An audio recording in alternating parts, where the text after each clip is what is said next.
Bueno, saludos a toda la audiencia que se encuentra conectada con nosotros en este momento. La sesión del día de hoy la traemos a ustedes con el soporte de Brachia Academy, a quienes agradecemos de antemano.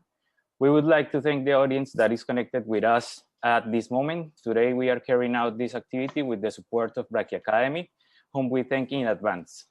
Before we start, we will broadcast a short video in Spanish and then in English on how to activate the simultaneous translation for this talk. Antes de comenzar, vamos a transmitir un corto video en español y luego en inglés de cómo activar la traducción simultánea para esta charla.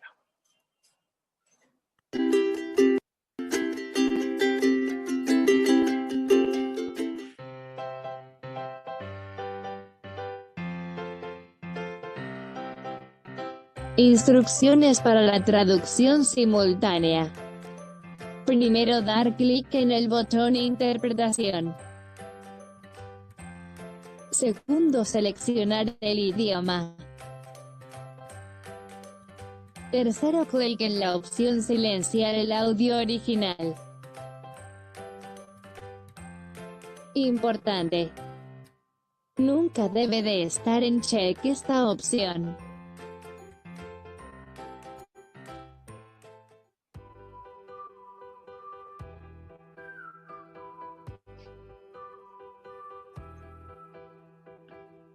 Clic en Más. Clic en Interpretación de idiomas. Escoger el idioma. Activar la opción Silenciar el audio original. Clic en Listo.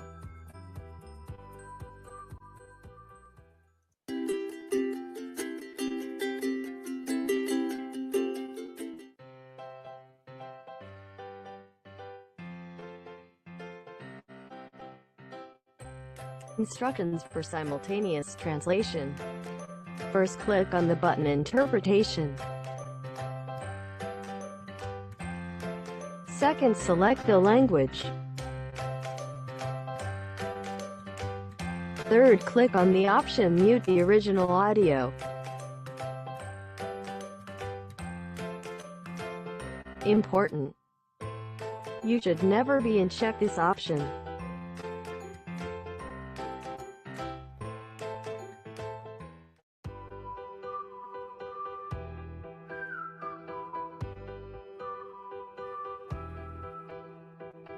Click on More. Click on Language Interpretation. Choose Language. Activate Mute Original Audio. Click on Done.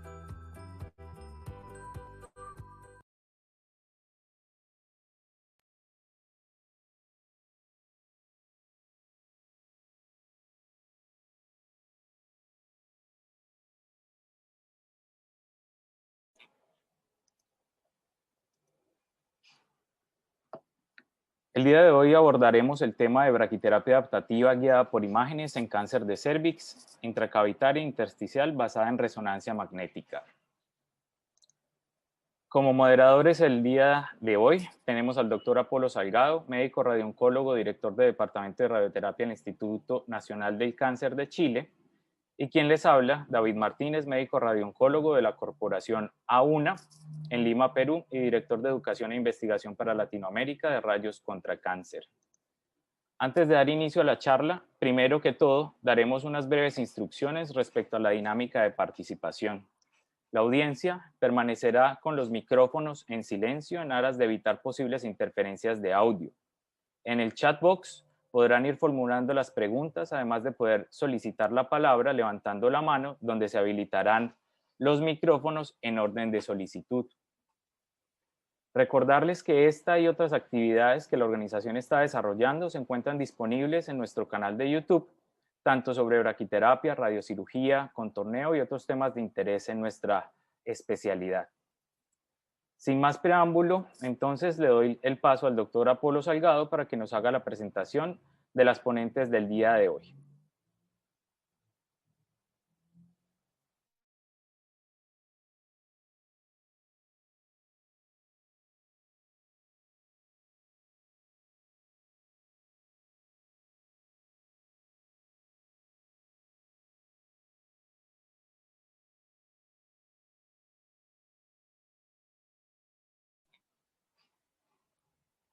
Ok. Para desarrollar el tema del día de hoy, contamos con la presencia como ponentes del Complejo Hospitalario de Navarra de Pamplona, en España, con la doctora Elena Villafranca, radiooncóloga y jefa de braquiterapia, Nayara Fuentemilla, físico médico y directora de Física Médica. El contenido de este webinar, como ya habíamos comentado, entonces la transición de la braquiterapia intracavitaria, braquiterapia intersticial o híbrida, las ventajas de la braquiterapia híbrida y algunos casos clínicos. Doctora Villafranca, le cedo la palabra. Muchas gracias.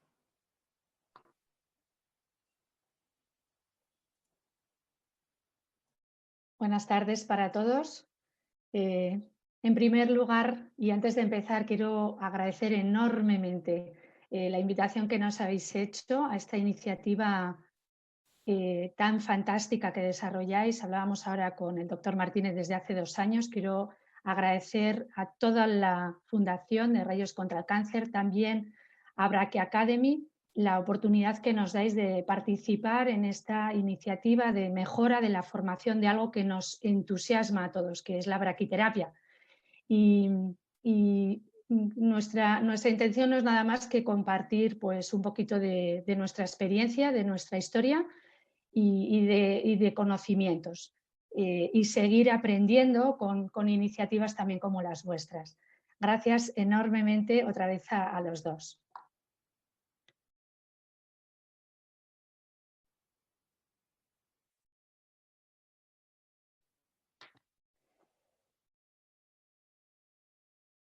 Bien. Bueno, el título que nos encargaron se trataba de hablar de cáncer de cervix guiado por imagen, y en nuestro caso vamos a hablar fundamentalmente de resonancia porque es en lo que nosotros tenemos experiencia.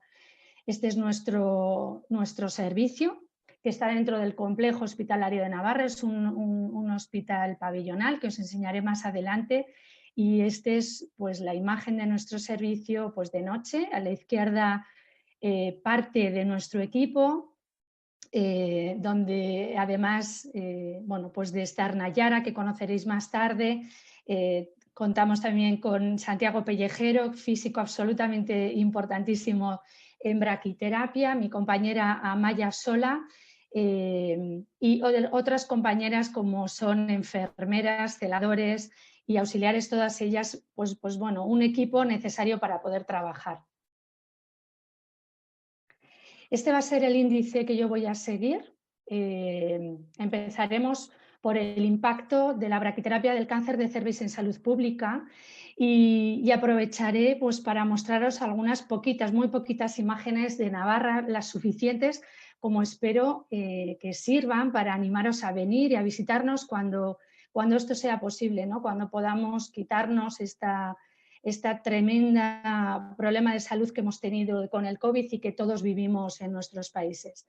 Bien, ¿por qué es importante la braquiterapia en el cáncer de cervix? Pues sabemos de estos datos que ya se publicaron pues hace algunos años sobre el National Cancer Database americano, del impacto que, bueno, pues que tenía cada uno de los factores pronósticos en la supervivencia. Y sabemos algo que ya entonces empezaba a preocupar, y es que estaba reduciéndose el uso de braquiterapia en cáncer de cervix e incrementándose otras técnicas más sofisticadas de irradiación externa, pero que en cáncer de cervix hemos visto que no suponen una mejoría, sino algo muy preocupante, y es que las mujeres fallecen más cuando se tratan con estas técnicas de irradiación externa que cuando se tratan con braquiterapia, y esto supuso una alerta de salud muy importante que tenemos que tener siempre presentes, y por eso es muy importante saber que la mejor radioterapia es la que va a salvar vidas en cáncer de cervix. Y dentro de la mejor radioterapia, una parte fundamental es la braquiterapia. Por eso todos nosotros tenemos que caminar a hacerlo de la mejor manera posible. Bueno, el doctor Martínez me pidió también pues, que un poco enlazara nuestra experiencia también con la braquiterapia 2D. Lo cierto es que que en nuestra experiencia, que empezamos, después os comentaré, en 2008, pues empezamos ya en el mundo del 3D y decidimos y optamos en ese momento por la resonancia magnética, a pesar de que, bueno, pues todavía no había una gran experiencia, al menos nacional en España, desde luego sí la había fuera. Pero es importante tener un poquito de conocimientos de historia de la braquiterapia, ¿no? Cómo hemos ido cambiando de la 2D, no ya la 3D, sino a la 4D, que es en lo que ahora mismo estamos, ¿no? Tanto guiada por resonancia como por escáner. Vemos con cariño estas primeras imágenes de los primeros implantes realizados a comienzos del siglo pasado con las pastillas de radium, donde se realizaban cargas de tiempo de radiación midiéndolas en tiempo, más que en dosis realmente. Y eran implantes estándares que no tenían en cuenta variaciones individuales del tumor. Ya posteriormente, bueno, pues en la segunda década del siglo pasado avanzamos mucho más en la braquiterapia ginecológica, es donde probablemente se avanzó mucho más, ¿no? Antes que llegar a la mama y a la próstata, que fue muy posterior. Ya conocemos todos el sistema de Manchester, donde ya... the Manchester system, where the dose was prescribed in specific points, points that were taken by maintaining all the brachytherapy, calculated upon orthogonal X-ray films. Y posteriormente se recogió en la ICRU 38 en 1985 el resto de puntos a tener en cuenta para el control de la toxicidad, como era el punto vesical y el punto rectal fundamentalmente. Y así en Europa tuvimos 3 grandes escuelas con 3 bloques fundamentalmente de distintos aplicadores, pero todos ellos usando el sistema de cálculo de dosis en puntos. El sistema del Gustave-Roussy, donde se utilizaba una sonda intrauterina con un molde vaginal, habitualmente un molde individual, creado individual a la paciente para contener las ondas vaginales. El de la Universidad de Viena, el que utilizaron con la sonda intrauterina y el anillo, y el de Manchester que he comentado previamente, el de los colpostatos, ovoides y sonda intrauterina, que al menos en España ha sido el aplicador más utilizado. Sin embargo, la planificación 2D está toda basada en el aplicador, por tanto no tiene en cuenta a lo más importante, que es a la paciente y a su tumor. No tiene en cuenta la anatomía tumoral y para esto necesitamos imagen 3D y no tiene en cuenta la respuesta tumoral. El tumor no está igual al inicio del tratamiento de irradiación externa y quimioterapia que cuando lo vamos a tratar en el primer implante, y vemos diferencias cuando vamos a hacer el segundo implante.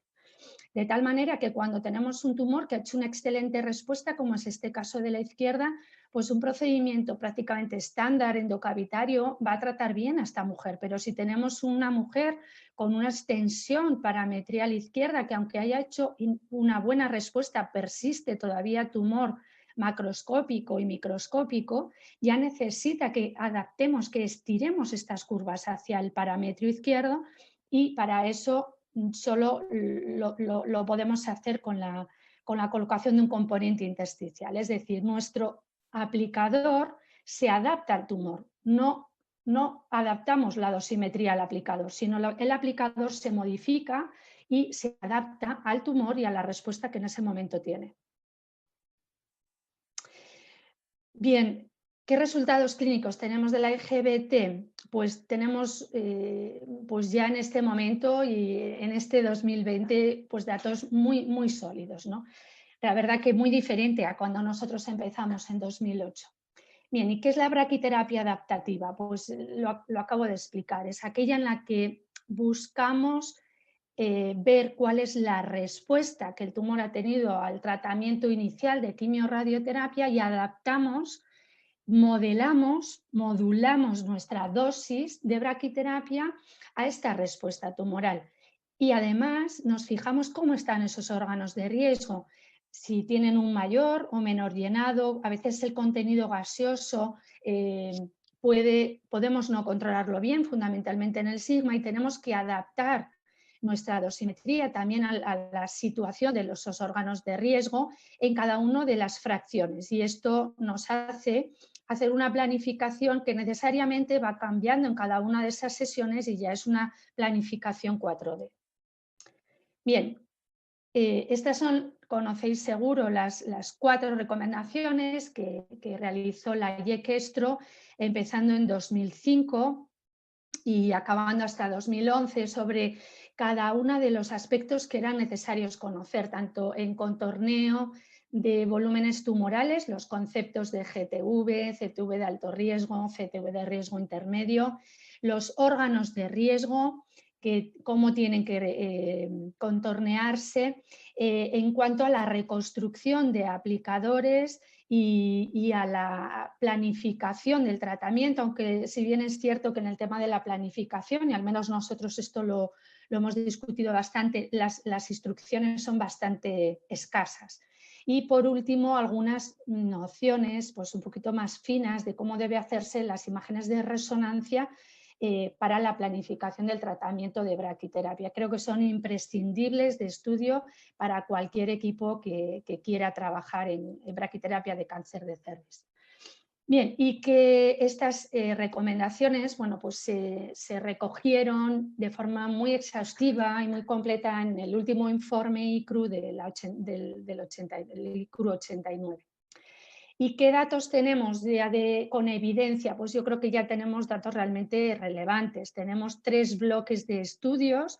En realidad hay mucho más dato de estudios uninstitucionales, ¿no? Estudios con número de pacientes pues, más pequeño y yo prácticamente solamente me voy a referir a estos que creo que son los estudios de referencia y que además ya pues tenemos bastante dato publicado. Primero, el primer estudio que se puso en marcha es el estudio EMBRACE, aunque está aquí antes el RetroEMBRACE. El primer estudio que se puso en marcha es el estudio EMBRACE, es un estudio prospectivo en el que se recogía todas las pacientes que fueran tratadas con braquiterapia guiada por imagen de resonancia. Era un estudio observacional, no era un estudio intervencionista y por tanto hay variaciones en los esquemas de radioterapia externa, hay variaciones incluso en los fraccionamientos de braquiterapia, aunque lo cierto es que la mayoría de los centros adoptamos el esquema de 4 fracciones de 7 Grays para la braquiterapia. En un segundo tiempo se puso en marcha el estudio RetroEMBRACE. ¿Qué es este estudio? Pues pretendía recoger la experiencia de los pacientes tratados con braquiterapia guiada por resonancia de los centros que estaban participando en el estudio EMBRACE previo a su entrada en el estudio. Por ejemplo, nosotros que empezamos a tratar en 2008 y hasta 2011 no entramos en el estudio EMBRACE, las mujeres que habíamos tratado de 2008 a 2011 las incluimos en RetroEMBRACE y el resto pues ya de forma prospectiva entraron en el estudio EMBRACE. Este estudio terminó en 2015 y de él tenemos ya mucha información comunicada en congresos y publicada. En este momento estamos en marcha con el reclutamiento del estudio EMBRACE 2. Este ya sí es un estudio intervencionista, este es un estudio prospectivo donde se diseña tanto el tratamiento de radioterapia externa basada en técnicas de intensidad modulada de dosis, como se diseña la braquiterapia guiada por imagen de resonancia. Bien, y esto yo creo que es la diapositiva más importante de la que voy a comentar, ¿no? Que es ¿qué recomendaciones tenemos hoy de dosis? Pues estas son las recomendaciones de dosis Grade 2 equivalente que propone el estudio EMBRACE 2 y tiene pues unas peculiaridades, y es que tiene unos objetivos y al menos unos límites que cumplir. Los límites son aquellos que ya conocemos que han demostrado impacto o bien en el control local o bien en la toxicidad, pero se pone objetivos. En el caso del tumor se pone objetivos de escalada de dosis, sobre todo para los tumores en los que hemos estado justos previamente y queremos escalar la dosis incrementando el componente intersticial, pero también muy importante, tenemos recomendaciones de dosis para los órganos de riesgo, que son estos límites, pero pone unos objetivos que a veces son ambiciosos y costosos para reducir todavía más la toxicidad, fundamentalmente en aquellas mujeres con muy buena respuesta y en la que tenemos que preservar y reducir toxicidad, fundamentalmente no toxicidad severa, sino toxicidad moderada o ligera. Bien, ¿qué ha demostrado la IGBT en este momento? Pues ha demostrado un mejor control clínico. ¿Qué evidencias tenemos? Tenemos estudios institucionales, ya lo he dicho, el estudio fase 3 francés, un estudio pequeñito que comparó la braquiterapia 2D frente a la braquiterapia 3D, pero sobre todo los resultados del estudio EMBRACE y RetroEMBRACE. Y es que los resultados de control local son realmente importantes y desde luego muy superiores a los datos publicados por los ensayos de los años 90 con braquiterapia con imagen 2D, ¿no? El control local, pues vemos aquí que fundamentalmente lo que vemos, la mayoría de las mujeres que vemos son estadios 2B y estamos en torno al 90-91%, pero en estadios 3 y 4A estamos entre el 73 y el 86%. Y es que fundamentalmente en estas mujeres el componente intersticial pues, ha aportado un gran beneficio. En el estudio RetroEMBRACE, en esas mujeres de forma retrospectiva se objetivó un incremento en la supervivencia, porque aquí ya teníamos seguimiento suficiente, de un 10% respecto a las series históricas. Como ya conocemos, la mejora en el control local en cáncer de cervix impacta significativamente en la supervivencia. Bien, estas son algunas de las imágenes de la publicación del RetroEMBRACE, ya se sacó en 2016, más de 700 mujeres y las cifras que teníamos de forma global de control local, de control pélvico y de supervivencia y desglosada por estadios con unos índices de toxicidad grado 3 a 5, toxicidad severa, muy bajos y mucho menores que los publicados en los ensayos de la braquiterapia 2D, con dosis además inferiores en torno a los 75 grado 2 equivalente. Bien, ¿qué conocemos a partir de EMBRACE 1? Sabéis que este estudio pues, empezó siendo un estudio europeo, se amplió a la India y también fundamentalmente a Norteamérica. Y bueno, pues sabemos que hay una correlación directa entre la dosis que administramos sobre el CTV de alto riesgo y la probabilidad de control tumoral. Sabemos también, a partir de los estudios del RetroEMBRACE, que la dosis sobre el CTV de alto riesgo por encima de los 85 grados equivalentes y administrada en un periodo corto, por debajo de los 52 días, obtiene los mejores resultados, ¿no? Un 94% cuando el CTV de alto riesgo es pequeñito, de 20 centímetros cúbicos, 93% en intermedio hasta 30% y más del 86% en tumores ya voluminosos con una media de 70 centímetros cúbicos. También sabemos que si retrasamos nuestro tratamiento deberíamos escalar la dosis. Por tanto, si escalamos la dosis más riesgo de toxicidad, no retrasemos nuestro tratamiento. Mantengamos tiempos por debajo de los 52 días de tratamiento total. Y también sabemos que los tumores con volúmenes altos de CTV de alto riesgo requieren dosis elevada y esto solo lo conseguimos con braquiterapia combinada endocavitaria e intersticial. Solo con ello. No podemos llegar a estos volúmenes con solo braquiterapia endocavitaria. Bueno, estas son algunas de las gráficas que recogen pues, lo que he estado presentando en cuanto a la relación entre el volumen y el control tumoral, pero también en relación a la dosis. A partir del estudio RetroEMBRACE se compararon en los pacientes con un tumor residual, con un CTV de alto riesgo, no un tumor realmente, porque el CTV de alto riesgo, como todos sabéis, no es el GTV, que es el tumor residual, sino que engloba también a todo el cervix y las áreas residuales en los parametrios o vagina que inicialmente estuvieran afectos y que persisten como áreas residuales grises en la resonancia. Bien, en aquellas mujeres en las que se trató con una braquiterapia intersticial, alcanzaron un control local de un 10% superior a las mujeres en las que solamente se pudo hacer braquiterapia endocavitaria. Y esto sin incrementar la toxicidad rectal, vesical y sigmoidea, porque se hizo de forma controlada, viendo las dosis sobre cada uno de estos órganos de riesgo, y no hubo un incremento de la toxicidad aumentando la dosis en estas mujeres. Bien, el segundo objetivo, primero tenemos que curar a estas mujeres, pero además de curarlas tenemos que cuidar, y tenemos que cuidar que tengan una toxicidad lo menor posible. Ya sabemos qué impacto, ¿no? También tenemos datos sobre el impacto en la reducción de complicaciones que ha habido con la incorporación de la IGABT. Otra vez el pequeñito estudio francés, pero tan importante que he querido nombrarlo, de comparación de braquiterapia 2D versus 3D, reducción de un 50% de la morbilidad grado 3 y 4.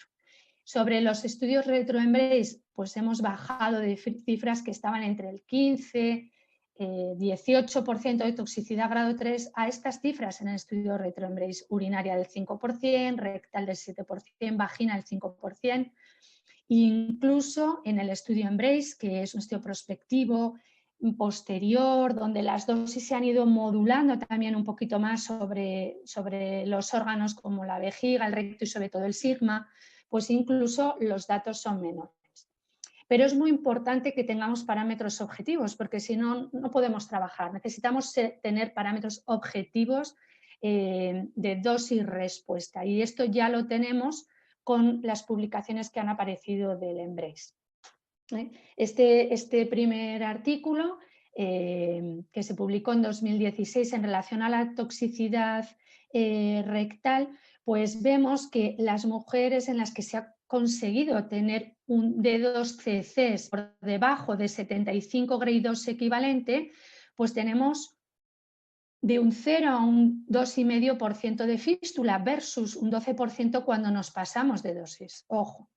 Pero no nos vamos a fijar solo en la fístula, porque esa es una complicación muy severa, es verdad, pero las mujeres, cuando les pasamos cuestionarios de vida, de lo que se quejan no es de su toxicidad severa, sino de la toxicidad moderada o leve. Y esto es algo que tenemos que aprender a recoger muy bien. Y lo recogemos a veces no tan bien preguntando, y sí se recoge muy bien con los cuestionarios de calidad de vida. Y aquí, cuando miramos la proctitis, que es algo que molesta mucho a las pacientes, pues ya bajamos el Dintelis y vemos que cuando el D2CC está por debajo de 65 grade 2 equivalente, tienen un riesgo 2 veces menor de presentarla.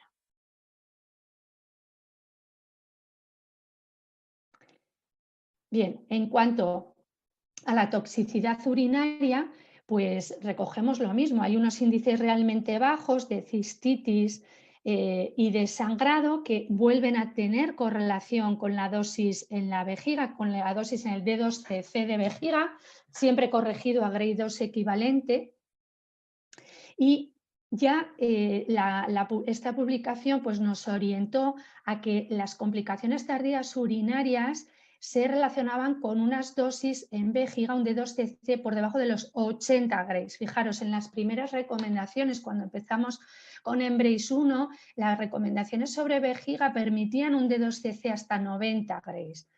Ya se sabe que tenemos que desescalar la dosis, porque esa toxicidad es significativamente menor cuando estamos por debajo de 80 grade 2 equivalente. Por tanto, este es un nuevo valor de referencia para vejiga. Y en cuanto a la toxicidad vaginal, pues la verdad es que esta es una de las publicaciones que ha habido, y en la reunión que hubo el año pasado, pero todavía no se ha publicado y me ha parecido oportuno esperar, pues hubo muchos trabajos en la reunión que tenemos de forma anual en EMBRACE, muchos trabajos sobre la toxicidad vaginal y el impacto que tiene en la vida sexual de estas mujeres. Este es un primer trabajo en el que se correlacionó la dosis en el punto recto vaginal con la toxicidad vaginal, pero hay otros parámetros más, las dosis en puntos vaginales laterales, las dosis dependiendo la longitud vaginal, las dosis en unos puntos que calculamos tanto para externa como para braquiterapia, que son los PIPs, que son puntos relacionados a distinta longitud de la vagina, en la vagina proximal, media o distal. Y todo ello parece que va a resultar en información sobre algo tan importante como la toxicidad vaginal y la repercusión que esto va a tener en la calidad de vida de las mujeres. Bien, toda nuestra experiencia se ha basado en resonancia y cuando, bueno, pues tanto Elena Didendorf como David contactaron con nosotros, yo les expliqué que nosotros pues, no podíamos aportar gran experiencia con el escáner, puesto que desde la primera paciente optamos por hacer planificación guiada por resonancia y tuvimos la suerte y la oportunidad de disponerla. Somos una comunidad pequeñita con no muchas pacientes y con un gran equipo de ginecología que después os presentaré y muy motivado, ¿no? Por tanto, ya no solamente nosotros, sino todo el equipo estuvo muy motivado, el equipo de rayos, a trabajar. Pero sí que es cierto que todos los hospitales no tienen esa disponibilidad y puede ser más fácil tener disponibilidad de escáner. Hay no muchas publicaciones, he encontrado esta del grupo japonés de braquiterapia, donde utilizan la resonancia realizada justo antes de la braquiterapia como imagen de fusión sobre el escáner con el que hacen la planificación. Esto puede ser una alternativa, en mi opinión, cuando tenemos tumores con buena respuesta, pero realmente cuando tenemos un implante intersticial junto con endocavitario puede haber bastantes variaciones en la fusión y en la calidad de la fusión que tengan impacto en las dosis sobre órganos de riesgo. Seguro que hay centros con mucha experiencia y que esto lo tienen resuelto. También me ha parecido interesante estas guías que seguro conocéis, unas guías que dio la ABS pues para países donde, bueno, pues donde había dificultades, ¿no?, para utilizar las imágenes de resonancia, pero en ellas se apunta, se insiste en que se utilice la imagen que se pueda, que se tenga disponible. La óptima es la resonancia, si no es posible escáner, pero incluso ecografía. Hay trabajos realmente interesantes con la planificación con ecografía, fundamentalmente del grupo australiano, y que todo ello es mejor que la planificación 2D. Y por tanto, bueno, pues creo que todos debemos dar este paso a utilizar la técnica de imagen que mejor nos favorezca ver al tumor, porque con la imagen 2D solo vemos el aplicador. Bien, y ya por último, pues muy poco de nuestra experiencia, sobre todo de nuestros resultados clínicos. Bueno, quiero contaros cómo empezamos, en qué nos basamos, cómo hemos ido cambiando nuestros aplicadores, cómo trabajamos ahora y un poquito de nuestros resultados clínicos. Pues primero presentaros Navarra, que es una comunidad pequeñísima en España, en el norte de España, con 150.000 habitantes, y Pamplona es la capital, que tiene en torno a 250.000 con la comarca. Este es nuestro hospital, el Hospital de Navarra. Esta es la puerta antigua de un hospital de primeros del siglo pasado. Nuestro edificio era el más moderno, todavía se ha construido otro más posterior. Y estamos ubicados pues, en una zona hospitalaria, en proximidad a la clínica universitaria, en contigüidad a la Universidad de Navarra y a la Universidad Pública de Navarra. Pamplona esta es la Universidad de Navarra y esta es la Universidad Pública, estamos en mitad de las dos universidades. Este es nuestro servicio, la verdad que esta es una de las fotos que más nos gusta enseñar, aunque la puerta pues no es esta, evidentemente, la puerta de entrada está por aquí, pero lo cierto es que esta es una imagen que es la que más nos gusta. Y bueno, en nuestra comunidad, pues ya he dicho que tiene la población que tiene y además bueno, pues nuestros datos de diagnóstico se diagnostican en torno a 150 tumores ginecológicos al año y entre 25 y 30 son cánceres de cervix, la mitad o casi ya el 70% son tumores localmente avanzados. Navarra es una de las comunidades pues con menos incidencia, ¿no?, de cáncer de cervix en España incluso y también con unas tasas realmente bajas respecto a Europa. Bueno, sabéis que es el tumor en nuestro medio el tercero, en el medio de muchos de las personas que estáis participando de países de Sudamérica, pues sé que prácticamente es el primero, ¿no? Y por tanto es un problema de salud realmente relevante y mayor para vosotros. En 2001 constituimos el Comité de Tumores Ginecológicos y en 2018 pues nuestro hospital, el complejo, dio una entidad de gestión y constituyó la unidad multidisciplinar de cáncer ginecológico. Aquí os quiero presentar pues algunos de los componentes.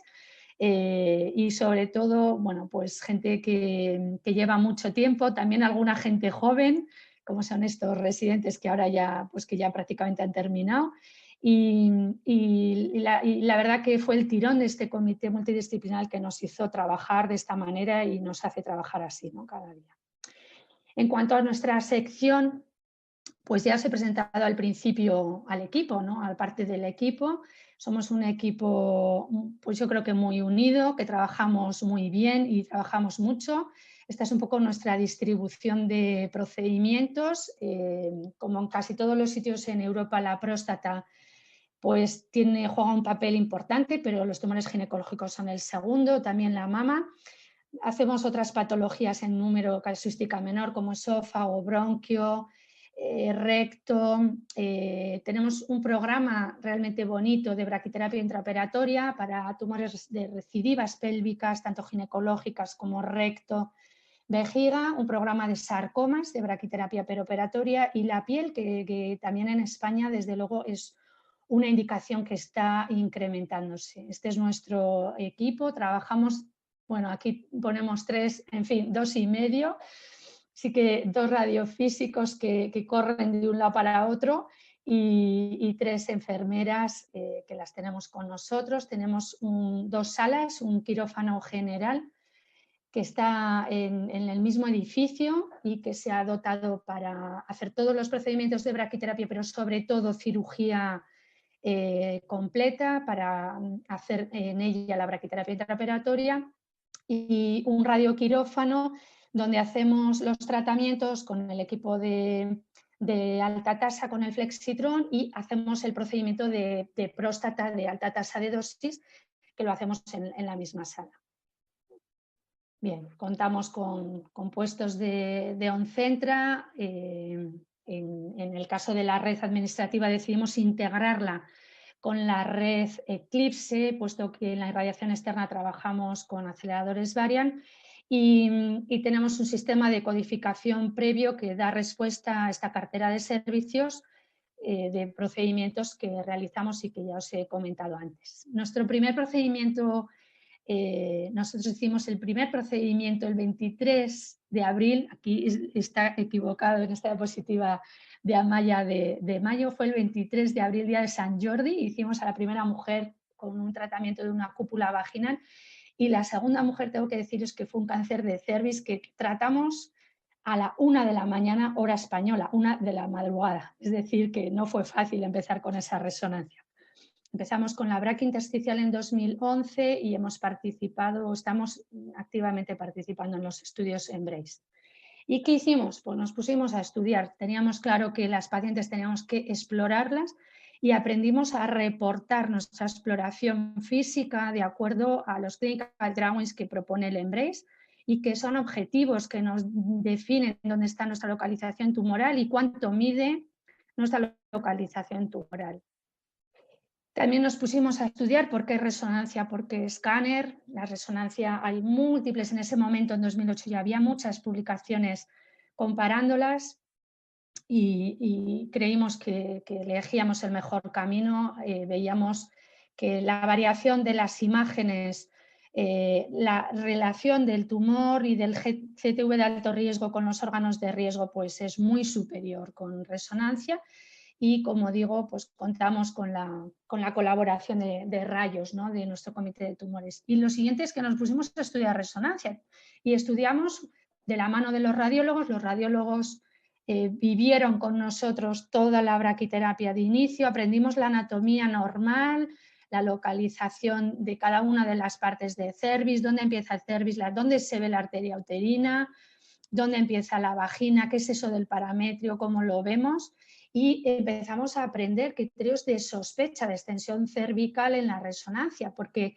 sí, al principio, bueno, pues vivíamos con el radiólogo, pero luego tuvimos que aprender a vivir solas, ¿no? Y tuvimos que aprender imagen y a delimitar las imágenes, a ver cuándo la lesión es intracervical, cuando no ha roto la línea estromal, a ver cuándo hay extensión al miometrio, a ver cuando tenemos una línea estromal conservada en este parámetro derecho y rota en este izquierdo, o bien cuando tenemos una infiltración hasta la pared pélvica, hasta el vaso de la ilíaca interna y que nos orienta hacia un estadio 3B. Por tanto, tuvimos que aprender todo esto, ¿no? Bien, ¿cuáles son nuestros aplicadores? Pues empezamos con el Fletcher, el aplicador del 2008. En 2011 el ECTA nos facilitó el U3 y empezamos con el componente intersticial. Hicimos, estas son algunas de las imágenes del commissioning, que esto lo hablará mucho mejor Nayara, y las agujas. Hicimos una adaptación que fuimos así de animados del Muppet clásico. Hicimos una adaptación propia con un material que nos permitía meterlo en la resonancia, porque el Muppet de ese momento del ECTA no lo permitía y para nosotros la intersticial era pues imprescindible. Y sobre el aplicador de sonda y cilindro, pues nosotros hicimos esta plancheta perineal que nos permitía poner agujas perineales y meter a las mujeres a la resonancia. Y en 2018 adquirimos nuestra joya de la corona, que fue el aplicador Venecia. Es un aplicador fantástico que da múltiples soluciones con el componente parametrial paralelo a la sonda, el divergente, las agujas de las CAPS, que permite tratar al menos la vagina hasta la mitad, el componente perineal, tanto anterior como posterior, y realmente cómodo, muy cómodo de uso. Lo hemos usado ya en bastantes pacientes y Nayara os enseñará algunas cosas. Bueno, ¿cuál es nuestro esquema de tratamiento? Pues esta es nuestra secuencia, para que podáis verla. Nosotros empezamos con radioterapia, con quimioterapia, con esquema convencional de platino semanal. Toda la irradiación externa se hace con técnica de IMRT o de BIMAT. Cuando acabamos en quinta semana, programamos una resonancia para evaluar la respuesta tumoral y diseñar el implante, diseñar qué aplicador vamos a elegir y qué técnica, siendo cavitaria o intersticial. Por supuesto, en estas 5 semanas las mujeres las evaluamos semanalmente y exploramos para ver la respuesta tumoral a partir de la tercera, cuarta y quinta semana. Estas son un poco las características de nuestra resonancia que se recogen aquí. Lo único que quiero destacar es que se recomiendan que las secuencias de resonancia utilicemos la secuencia T2, no hace falta la secuencia T1, y sean secuencias paraxiales, parasagitales y paracoronales hechas respecto al aplicador, no respecto a la paciente. Muy importante para la reconstrucción y para el contorneo. Nosotros, bueno, pues tenemos de corte y porque no tenemos bien puesta en marcha todavía la imagen 3D, que esperamos que la tengamos pronto. Bien, en cuanto a la colocación del aplicador, pues utilizamos la guía de ecografía. Tenemos la posibilidad de guiar por ecografía abdominal o bien con la sonda rectal. Utilizamos la guía abdominal para colocar la sonda intrauterina, colocamos después el componente vaginal y para colocar el componente intersticial usamos una sonda endorrectal, la que usamos para la próstata, para guiar la colocación de esas agujas en los paramétrios. Estos son, ya he dicho, los aplicadores que hemos ido usando. Y a continuación, pues hacemos un escáner. ¿Para qué hacemos un escáner si planificamos con resonancia? Pues usamos el escáner con dos objetivos, ¿no? Uno, verificar la colocación del aplicador, verificar que no es necesario ningún componente más intersticial. Y segundo, y sobre todo, utiliza fundamentalmente radiofísica para la reconstrucción del componente intersticial que os explicará más tarde Nayara. Desde finales de 2018 pues hemos tenido la suerte de incorporar en nuestro quirófano un sliding gantry, que es un escáner que tenemos dentro del mismo quirófano, y esto nos facilita la realización de escáneres sin mover al paciente y con la posibilidad de tener al paciente todavía dormido y modificar si es necesario el implante. Pero la planificación, insisto, la hacemos guiada por resonancia, es sobre ella sobre la que contorneamos y sobre la que reconstruimos y hacemos el cálculo usando el TAC como auxiliar.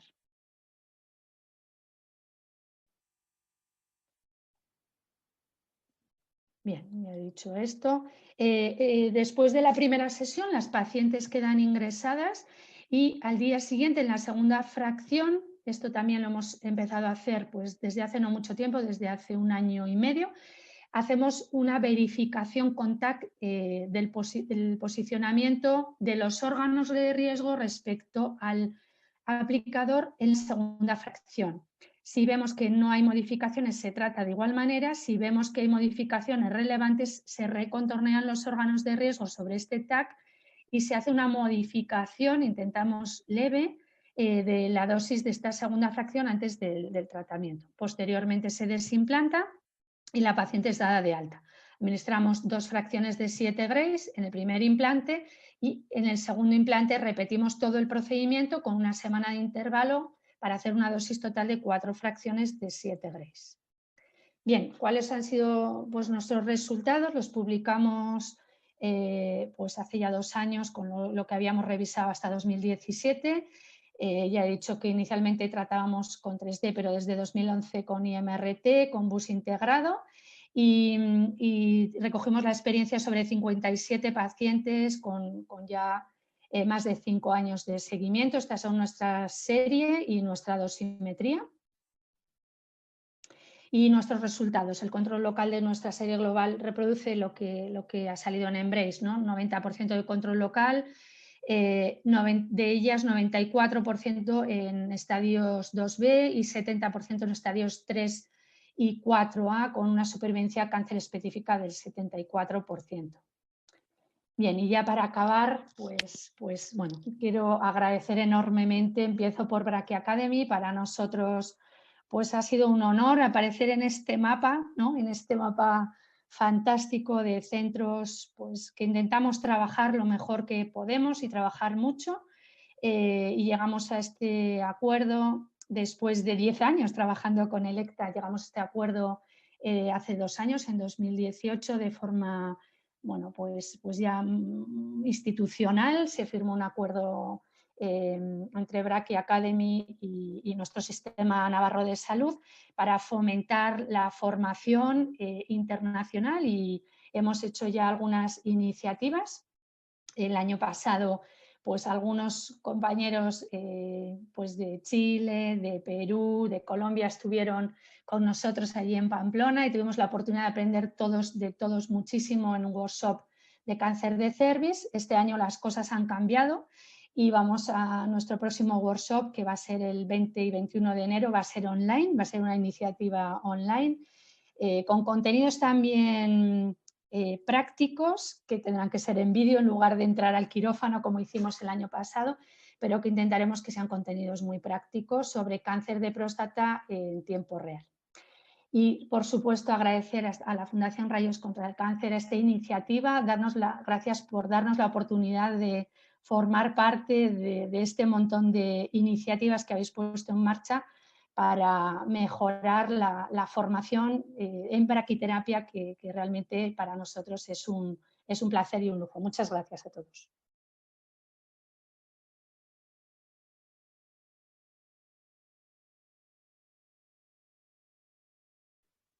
muchas gracias por su presentación. Ahora le voy a dar paso a Nayara y dejamos los comentarios y las preguntas para el final, porque yo creo que hay muchas cosas que discutir y, de nuevo, excelente presentación, doctora. Nayara, la pantalla es tuya. Vale, ¿veis mi presentación, verdad? Así es. Vale, bueno, lo primero me sumo a los agradecimientos de Elena. Estoy encantada de participar en esto.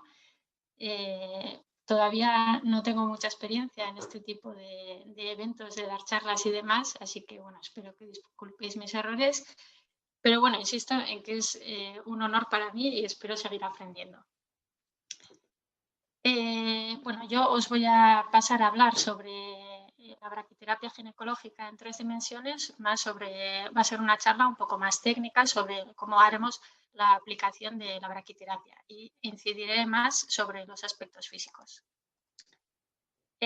Bueno, esta soy yo, soy Nayara Fuentemilla, ya lo hemos dicho muchas veces. Especialista en radiofísica desde el año 2014, aunque hice mi residencia desde el año 2011 hasta el 2014 y bueno, fue en el complejo hospitalario donde trabajo actualmente. Y bueno, también soy la secretaria de la Sociedad Española de Física Médica, así que aprovecho desde aquí para, pues, si alguien tiene interés en comentar cualquier cosa al respecto con nuestra sociedad, pues aprovecho para lanzar ese guante a quien quiera cogerlo. Bueno, los agradecimientos, pues es que no me cansaré de agradecer también al equipo de braquiterapia del complejo hospitalario, en especial a Elena Villafranca y a Santiago Pellejero, que me han enseñado mucho, prácticamente todo lo que sé, y además tiran de mí para que, bueno, pues siga estudiando cada día y aprendiendo cada día más. Y bueno, también al servicio de protección de radiofísica hospitalaria y protección radiológica al que pertenezco, y a todos los físicos que me apoyan y me siguen enseñando cada día pues todo lo que saben. Este va a ser un poco el esquema que voy a seguir durante la charla. Empezaremos hablando sobre, bueno, pues un poco lo que nos aporta la imagen en 3 dimensiones. Después hablaré un poco brevemente sobre las diferentes modalidades de imagen para la braquiterapia, y luego el grueso de la presentación se centra en la planificación en 3 dimensiones, y luego finalmente pues haré unas breves pinceladas sobre el estado de referencia inicial y control de calidad, incertidumbres asociadas y bueno, pues un poco de recomendaciones, aunque bueno, Elena ya ha hablado bastante. Bueno, sobre los aspectos destacables podemos decir, bueno, ¿qué nos aporta la imagen con 3 dimensiones? Bueno, pues está pues lo básico, ¿no? Que nos permite ver los volúmenes que vamos a querer tratar o que vamos a querer proteger, y también nos permite ver los aplicadores en 3 dimensiones, con lo cual vamos a poder optimizar utilizando esas 3 dimensiones, y también la evaluación de la dosis y del tratamiento en general también va a verse modificado. Esto nos va a permitir, por un lado, aplicar braquiterapia intersticial, con lo cual vamos a modificar, como ha dicho Elena, esos aplicadores a las necesidades de las pacientes, y nos va a permitir adaptar la braquiterapia a las necesidades de la paciente en cada momento, en cada aplicación. Las modalidades de imagen que disponemos en 3 dimensiones, primero mencionaremos el TAC, que es una gran conocida, no hace falta decir mucho sobre el TAC. Está los ultrasonidos, que los ultrasonidos bueno, pues nos aportan, como vamos a ver a continuación, una gran accesibilidad en muchos centros, y la posibilidad de poder visualizar relativamente bien esos tejidos sanos. Como ha dicho Elena, ha dicho que en su día tuvieron que estudiarse la resonancia magnética, pues también hay que estudiar la imagen ecográfica si se desea utilizarla, pero bueno, pues es posible. Ahí todavía se está trabajando en ello, pero bueno, o sea, todavía digamos que está en fase de desarrollo, ¿no? También tendríamos bueno, la imagen ultrasónica en 3 dimensiones, aunque bueno, esta es menos accesible y bueno, pues todavía hay que aprender un poco más. La imagen de resonancia, que ya nos ha dicho Elena, que nos permite, sobre todo, la gran ventaja que tiene es la resolución en contraste que nos da para los tejidos blandos. Y también tenemos el PET. El PET en braquiterapia no suele utilizarse, no es nada interactivo y la verdad es que se puede utilizar de apoyo, pero en el momento de la braquiterapia no se utiliza. Por lo cual no voy a hablar más de él, ya nos vamos a olvidar del PET. En esta tabla podemos ver, bueno, pues, es una tabla comparativa con ciertos aspectos y bueno, pues podemos ver la imagen planar en 2D, pues la gran ventaja que tiene es su disponibilidad, que es muy rápida, y la interactividad que ofrece.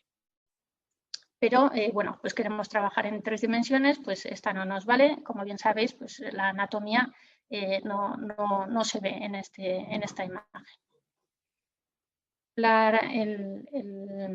La ecografía, como hemos dicho, pues tiene unas ventajas muy buenas, pero bueno, pues la anatomía y los catéteres se pueden alcanzar a ver, pero hay que aprender y bueno, pues no es tan buena como podría ser otras modalidades de imagen. Por lo tanto, para mí la ecografía es una segunda clasificada, ¿no? Y la gran primera clasificada, yo la verdad es que entre el TAC y la resonancia, desde el punto de vista del físico, como bien ha dicho Elena, pues el TAC tiene ciertos beneficios y bueno, pues la resonancia la verdad es que es la reina porque esa ganancia que tenemos en la resolución de los tejidos blandos para planificar, pues no es comparable a ninguna otra, ¿no? Entonces sí que es verdad que tenemos que darle el primer puesto a la resonancia magnética. Entrando ya en la planificación, lo primero que vamos a hacer será reconstruir los aplicadores. Y como bien sabéis, la reconstrucción de aplicadores consiste en reproducir lo más realistamente posible la trayectoria de la fuente sobre las imágenes de planificación. En este caso, bueno, vamos a tener imágenes en 3 dimensiones, entonces tendremos que adaptar nuestros métodos de reconstrucción a esas 3 dimensiones. Una cosa muy importante para reconstruir los aplicadores es hacer un buen comisionado. Está recomendado, bueno, pues en cualquier bibliografía que busquéis, se hace hincapié en el comisionado, pero yo lo he dejado para un poquito más adelante. En cuanto a la reconstrucción en sí, bueno, esto es justo lo que acabo de decir, que tenemos que hacer una buena puesta en marcha y bueno, pues tenemos que tener en cuenta la modalidad de imagen que vamos a utilizar, ya que los aplicadores no se ven igual en todas las modalidades, como vamos a ver a continuación, y bueno, pues los aplicadores que vamos a tener. Aquí he recogido brevemente, muy brevemente, algunas recomendaciones sobre los parámetros de adquisición para estas 2 modalidades de imagen. En cuanto al TAC, lo más destacable es que hay que tener cuidadín con los artefactos que pueden producir los aplicadores metálicos, ya que pues, probablemente nos van a dificultar la interpretación de las imágenes. Y en cuanto a la resonancia magnética, bueno, pues hay que destacar, he puesto aquí en gris demasiado clarito, esa secuencia T2 que es la que realmente aporta ese beneficio para el contorneo, pero no se ven los aplicadores, se visualizan, bueno, no es que no se vean, se ven peor. Sí que, sin embargo, en las secuencias T1 se ven mejor y, sobre todo, donde se ven bien es cuando hacemos adquisiciones en 3 dimensiones, las adquisiciones 3D. Pero, bueno, pues esto ya sí que es todavía, nosotros, como ha dicho Elena, pues en nuestro centro todavía no hemos conseguido bajar de esos 4 milímetros de espesor de corte ni implementar las adquisiciones, las secuencias en 3 dimensiones. Pero, bueno, estamos en ello. Y como ha dicho Elena, también es muy importante hacer los cortes de adquisición de la resonancia paralelos al aplicador. Esto, desde el punto de vista del físico, es muy importante, ya que si no nos pueden pasar cosas como esta, que los cortes sean demasiado de un grosor excesivo y además no estén bien orientados. Entonces, introducimos una incertidumbre muy grande en nuestra reconstrucción. Además de hacer las adquisiciones lo más paralelas posibles o perpendiculares al aplicador, los sistemas de planificación tienen una herramienta en la cual podemos orientar nuestros ejes para terminar de poner los cortes que vamos a trabajar paralelos al aplicador, ¿vale? Para facilitar sobre todo la reconstrucción. Hay distintos métodos para reconstruir. Por un lado están los métodos automáticos, que son estos últimos que he puesto aquí, que pues en ginecología la verdad es que, mi experiencia en general con estos métodos automáticos es que no funciona del todo bien. Funciona mejor cuando los marcadores son continuos y la mayoría de los marcadores de ginecología no son continuos, tienen, ya sabéis, diferentes marcadores un poquito más gruesos. Trabaja haciendo una segmentación de números CT y, pues siguiendo esa segmentación, ¿no? Reconstruye los catéteres. Insisto en que mi experiencia, igual es que no le he cogido el truquillo, pero pues al final no compensa. Tenemos, por otro lado, la reconstrucción manual o directa y la de librería de aplicadores que nos resultan mucho más cómodos de manejar. Entonces, es lo que os voy a enseñar a continuación. Para la reconstrucción manual, consiste en ir poniendo puntos que vayan reproduciendo el recorrido de la fuente. Está recomendado sobre todo para aplicadores no rígidos, como pueden ser agujas, o en caso de que sean aplicadores rígidos, pues aplicadores que sean de geometrías sencillas, como podrían ser los cilindros. Hay que tener especial atención cuando se pone el punto que representa la posición distal, ya que nos va a condicionar todo el resto de la planificación. Y aquí vuelvo otra vez al estado de referencia inicial, al commissioning, que explicaré al final, ya que cuando hacemos la reconstrucción debemos intentar reproducir la situación que hayamos visto en nuestro estado de referencia inicial. Cuando explique el commissioning entenderéis mejor lo que quiero decir con esto. Aquí he puesto un vídeo, es el mismo cilindro de antes, en el que se reconstruye manualmente. Nosotros sabemos que la posición distal, la posición más lejana en la que se para la fuente, coincide con el centro del primer marcador. Por lo tanto, ponemos allí un punto y otro más abajo. Se trata de una línea, con lo cual con poner 2 puntos en este aplicador ya sería suficiente. Sin embargo, a ver si...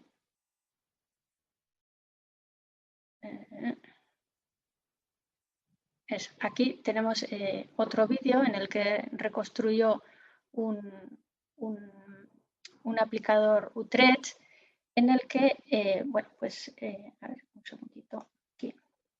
Uy, disculpadme. Aquí. Vale, otra vez. Decía que en este aplicador Utrecht, que está en resonancia magnética, no podemos ver por el espesor de corte, no alcanzamos a ver la dummy o el final de la dummy, aquella posición, o sea, aquel detalle que nos indica dónde queda la posición distal, la primera posición de parada. Por lo tanto, nosotros a la hora de hacer el commissioning hemos medido la distancia que queda desde la superficie del aplicador hasta la primera fuente de parada, hasta la primera posición posible. Entonces, lo que hacemos es, a la hora de reconstruirlo, fijarnos precisamente en esa pared más alejada y reconstruir a partir de ahí.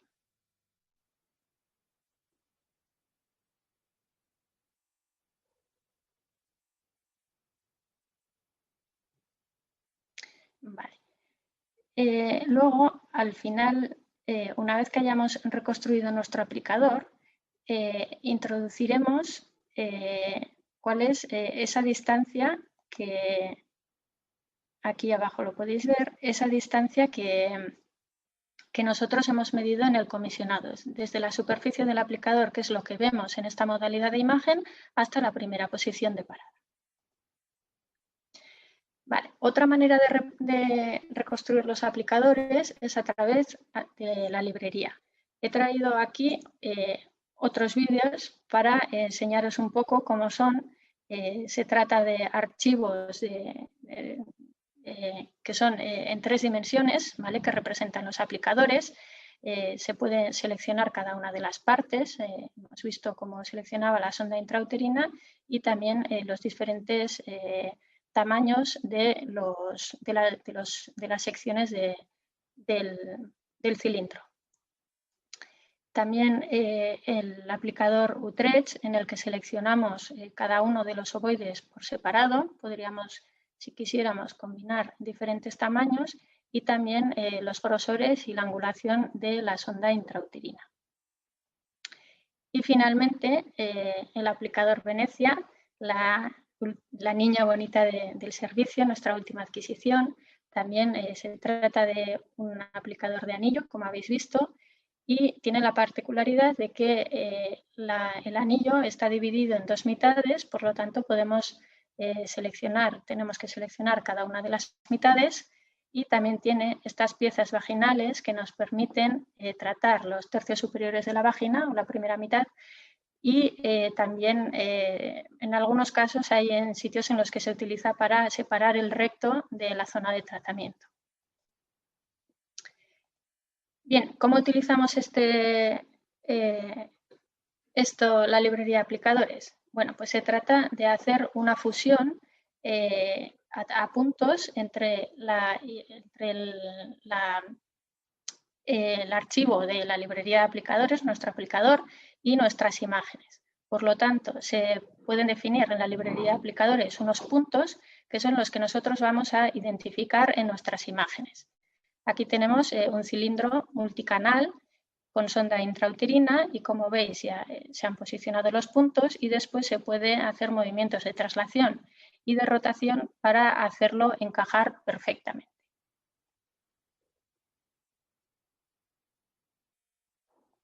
Vale, he puesto otro ejemplo de nuestro querido Venecia, en el que hacemos lo mismo. Aquí los puntos que identificamos son el tip de la sonda intrauterina y el final, el tip del lumen de los canales de los ovoides. Y luego hacemos esos movimientos de traslación y de rotación iterativamente. Ya veis que se puede mover en los 3 planos hasta que encaja perfectamente en nuestras imágenes. Vale. Este es un vídeo en el que es una paciente que hicimos con el aplicador Venecia, que utilizamos, bueno, pues todo lo que tiene, las agujas intersticiales, las perineales también, las CAPS, ¿vale? Porque era un tumor, como veis, bastante grandecito, en el que bueno, pues necesitábamos utilizar bastantes agujas, todos los complementos de los que dispone el Venecia. Vale. Una vez que hemos reconstruido nuestro aplicador, pasamos a la optimización de la dosis. Lo primero será decidir las posiciones de parada. En este caso, como tenemos imágenes en 3D, tenemos nuestros contornos, las zonas que queremos tratar son conocidas y las zonas que queremos evitar son, por pequeñas que sean, las podemos identificar.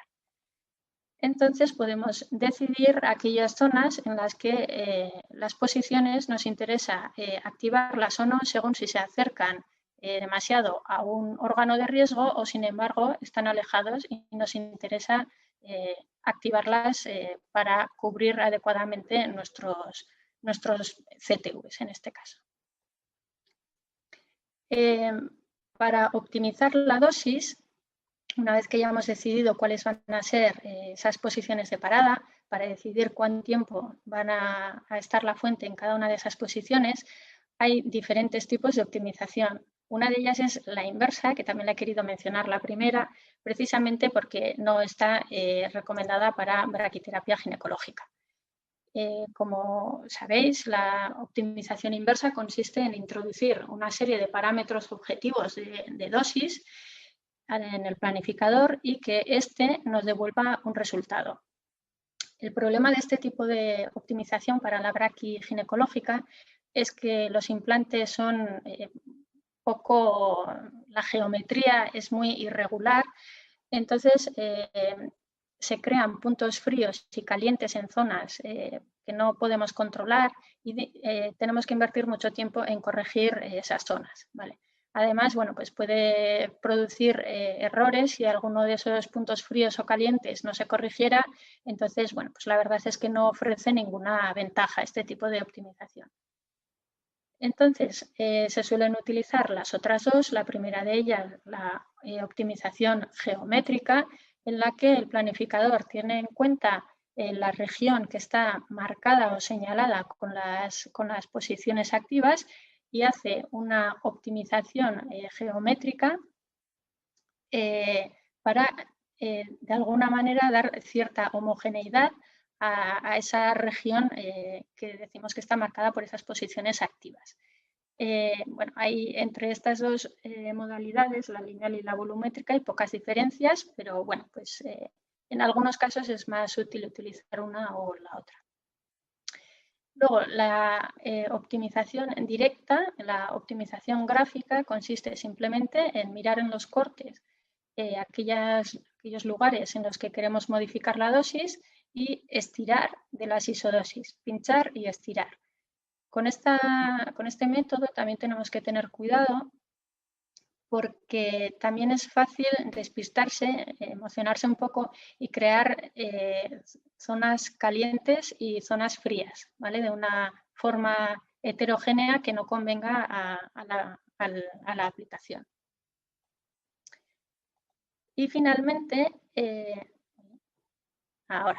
finalmente tenemos la modalidad de optimización directa a través de pesos relativos o tiempos.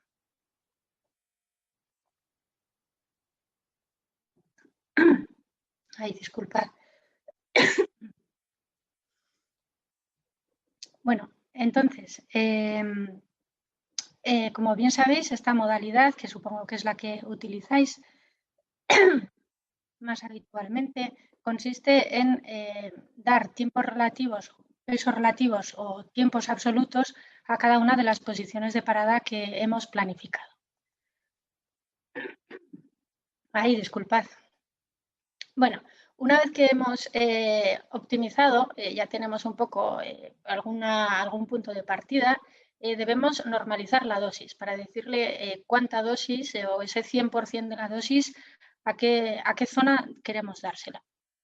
Para ello, una de las formas más habituales y que está ampliamente extendido es utilizar los puntos vaginales a 5 milímetros de la superficie del aplicador.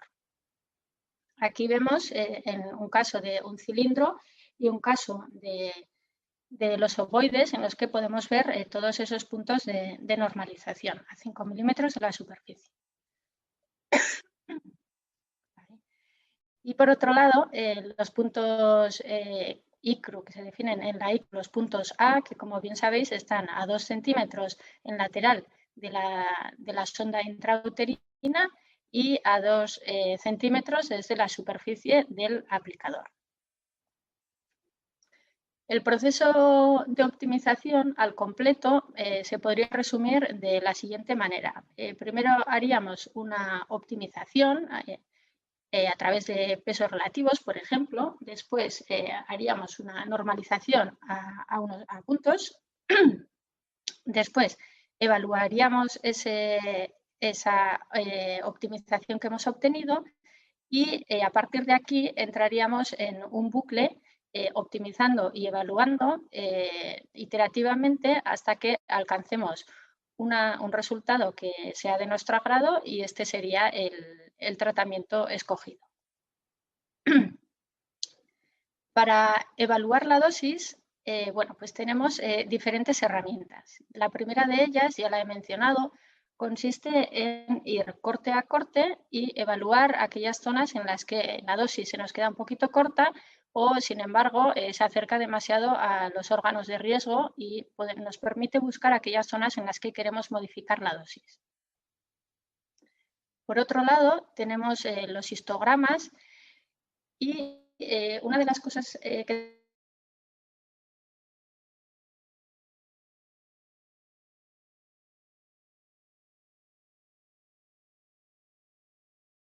tenemos que tener en cuenta cuando vamos a utilizar los histogramas y por ello tenemos que utilizar una malla de cálculo lo suficientemente pequeña para que los tenga en cuenta. Una malla suficientemente pequeña que a partir de 1 milímetro cúbico o volúmenes más pequeños, de cara a los volúmenes de tratamiento no suele producir demasiado beneficio porque para que viésemos reflejado esa reducción de malla en los histogramas deberíamos tener volúmenes de tratamiento menores a 5 centímetros cúbicos. Sin embargo, cuando vamos a hablar de órganos de riesgo, sí que conviene reducir esa malla de cálculo a ese 0,1 centímetros cúbicos, ya que este es el parámetro que está recogido en las guías como dosis absorbida máxima. Este es un ejemplo de histogramas que hemos obtenido en un tratamiento en nuestro centro, en el cual vemos aquellas líneas de isodosis y las tablas que suelen utilizarse en braquiterapia para evaluar la dosis, donde vemos pues, aquellos de 90 o de 98 de los órganos, o sea, de los volúmenes de tratamiento y esos 2 centímetros o 0,1 de los órganos de riesgo. Estos son dos recortes de la ICRU 89 en la que nos dan una serie de parámetros para reportar o para recoger la dosis en ginecología. Y vemos que hay bastantes parámetros volumétricos y también se mencionan los puntos que ya son conocidos, puntos de vejiga y de recto, y bueno, los vaginales, aunque aquí no están, los laterales, y también los PIBs, ¿no? Aquellos que ha mencionado Elena en su charla, que son puntos anatómicos referidos a la vagina. Finalmente, para evaluar la dosis tenemos una herramienta para evaluar cuando hemos combinado el tratamiento con radioterapia externa. La herramienta es la dosis equivalente a 2 Grays, que se calcula mediante esta fórmula, siendo los alfa-betas que aparecen aquí, estos de aquí abajo. Para CTVs o volúmenes blancos serían 10 Grays y 3 Grays para órganos de riesgo. Los planificadores, por desgracia, los planificadores comerciales no tienen implementada esta opción de sumar la dosis externa y con la braquiterapia, por lo cual tenemos que recurrir a hojas de cálculo. Aquí tenemos una hoja de cálculo que utilizamos nosotros para ver qué porcentaje de dosis debemos alcanzar en cada una de las fracciones de braquiterapia. Partimos de los objetivos que nos marca el Embrace 2, que los podéis ver en esta columna derecha, y refiriéndose a eso podemos ver o calcular el porcentaje de dosis de cada una de las fracciones de braquiterapia que debemos alcanzar para estar dentro de estos parámetros del protocolo Embrace 2. Pero esto sería en una situación ideal.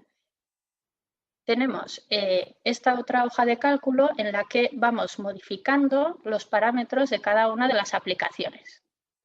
Y de esta forma podemos sumar tanto en los puntos A, o, bueno, no aparecen aquí, pero también están los vaginales, los puntos PIBs, como parámetros volumétricos en los que nos permite sumar la dosis de la braquiterapia externa con la braquiterapia o sea, con las dosis de la braquiterapia y nos ofrece un código de colores que nos indica si estamos dentro de los objetivos del Embrace 2. Para ir terminando, un poquito de control de calidad y de estado de referencia inicial. Bueno, el estado de referencia inicial de los aplicadores no es nuevo para vosotros. Consiste en establecer el recorrido dentro, que va a hacer dentro del aplicador respecto de la geometría que no sea identificable. Esta geometría identificable que yo le llamo dependerá de la modalidad de imagen, ya que pues, en algunos casos podremos ver dummies o en otros casos no. Una cosa que tenemos que tener en cuenta es la dirección de tratamiento de la fuente, ¿vale? Lo vamos a ver a continuación. Os he traído un ejemplo de un estado de referencia inicial con unos ovoides.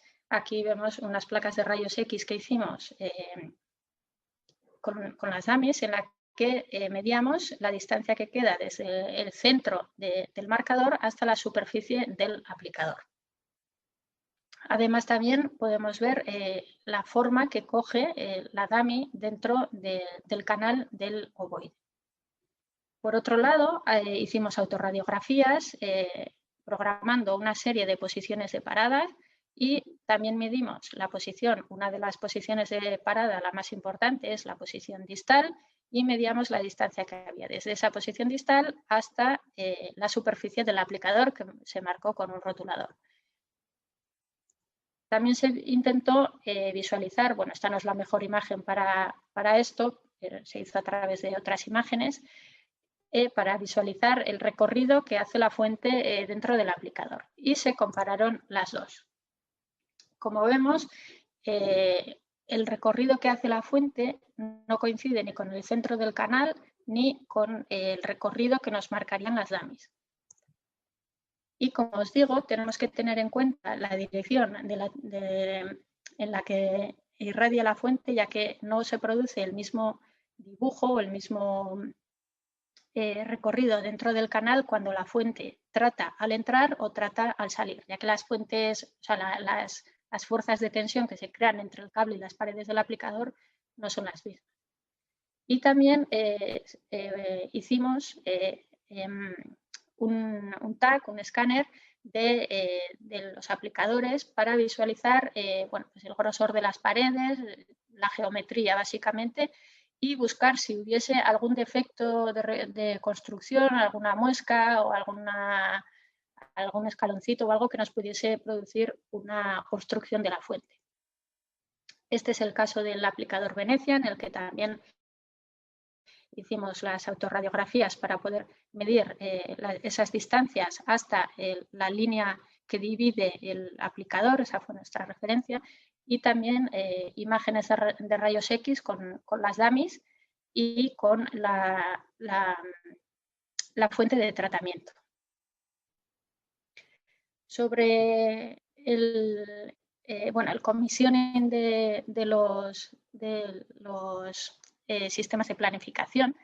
Bueno, he traído aquí dos libros, dos recomendaciones sobre, son sistemas de planificación de radioterapia generales, pero tienen un apartado de braquiterapia en el cual, bueno, pues lo que más destaca es bueno, pues que se debe hacer verificar la reconstrucción en 3 dimensiones a través de volúmenes y distancias conocidas, con maniquíes, el cálculo de tiempos en los que se nos plantea un problema de una geometría y unas características de la fuente y distancias conocido y bueno, pues evaluar ese cálculo de tiempos y también los parámetros de dosis de histograma volumétricos asociados.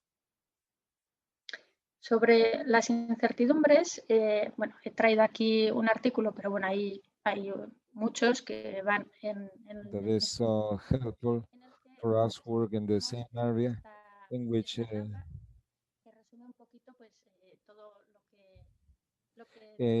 summarizing in this chart is much of what is being mentioned in the paper. This is in different sources for uncertainty and the impact that it has in dosimetry. Órganos de riesgo.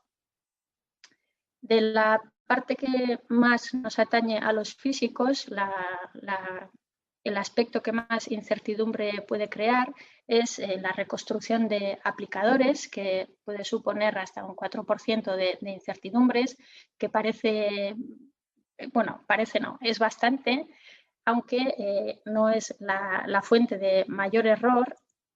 Tenemos el contorneo, la variación o variabilidad interobservador, que es un poquito más grande, y también lo que más es la variación intrafracción, sobre todo, ya que, bueno, pues desde que insertamos el aplicador hasta que hacemos las imágenes y desde que adquirimos esas imágenes hasta que la mujer va a la mesa de tratamiento, bueno, pues sobre todo los órganos de riesgo pueden haberse modificado bastante y, bueno, pues puede producirnos unas incertidumbres considerables. Para reducir todo esto, pues, bueno, pues sobre la primera parte, la reconstrucción de aplicadores, lo que hay que hacer es hacer lo más concienzudamente que se pueda el estado de referencia inicial, ese commissioning, y sobre el contorneo, bueno, pues hay que, pues mucha formación, mucho practicar y, bueno, pues guiados, ¿no? Tenemos que tener un apoyo de alguien, pues bueno, con un poquito más de experiencia para que nos ayude en ese aprendizaje. Aunque no solo eso, también tenemos otra fuente de incertidumbre, bueno, que es la del contorneo, pero lo que quiero decir es que una cosa que tampoco está del todo a nuestro alcance para mejorar para reducir esa incertidumbre del contorneo, es que el espesor de corte de nuestras adquisiciones en 3 dimensiones tienen un límite y hay algunos órganos de riesgo, como pueden ser el sigma o las asas, que realmente pueden tener mucha curvatura y ya no es que sepamos o no sepamos contornear, sino que esto lo dificulta muchísimo, estas curvaturas, y pueden afectar a nuestro cálculo de histograma y esto puede afectar a nuestra prescripción de dosis. Finalmente, sobre los algoritmos de cálculo, como sabéis, bueno, y lo que he presentado hasta aquí, todo era sobre el formalismo TG43, que como sabéis calcula como si todo fuese agua, todo el medio fuese agua homogéneamente. Y las personas pues nos parecemos bastante al agua, pero no somos agua. Y por tanto se publicó el TG186 en el que se intenta introducir esas variaciones de heterogeneidad. Esta es una de las figuras más conocidas de este task group, de la AAPM, en la que podemos ver la absorción según de diferentes tejidos según la energía de los fotones que atraviesen el medio. La fuente de iridio, por ejemplo, tiene unos 300 y pico MEVs, entonces se nos saldría de la gráfica, estaría por aquí, por lo que parece que todo esto, ¿no?, ya sería un 1. Esto está referenciado al agua. Entonces, podríamos pensar que la fuente de iridio no tiene mayor implicación, no tiene tanto impacto. Sin embargo, en esta otra gráfica, un poquitín de física, vemos esta gráfica en la que, bueno, pues vemos cómo dominan, según la energía de los fotones, el efecto fotoeléctrico, Compton o la producción de pares. En braquiterapia ginecológica, los tejidos, el Z o el número atómico del tejido se encuentra en esta franja de aquí abajo, y aquí están las energías de nuestras fuentes. Como digo, la fuente de iridio, por ejemplo, ¿no?, que estaría por aquí, entonces principalmente dominaría el efecto Compton, principalmente pues lo que decíamos antes, ¿no? Podemos pensar que no va a tener mucho impacto, lo que pasa que esos fotones secundarios que se van a formar tras el efecto Compton probablemente van a estar en esta región de aquí, en la que ya ya bajamos a esta zona en la que sí que puede haber cierto impacto en la dosimetría. De todas formas, no es los fotones que más van a influir, pero bueno, pues decir que tampoco tiene ningún impacto, pues tampoco sería verdad.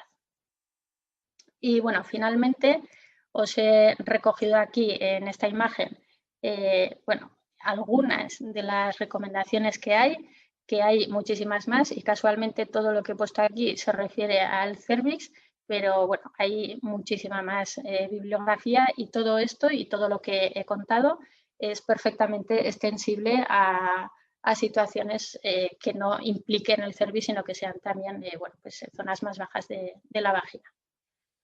Esta es la bibliografía que he utilizado para mi presentación, y nada más, un par de fotos de mi preciosa Iruña, y espero que podáis venir a verlas.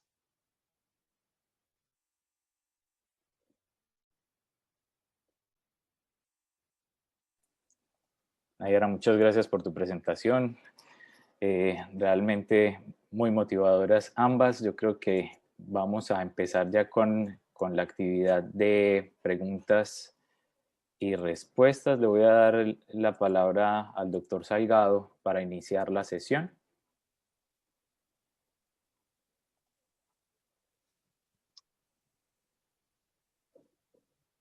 David, ¿me escuchas? Sí, perfecto.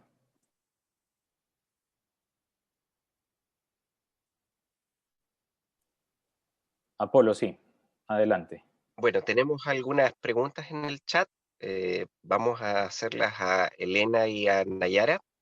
La primera, que es también un poco administrativa. Tú lo explicaste, pero queremos que enfatices eso.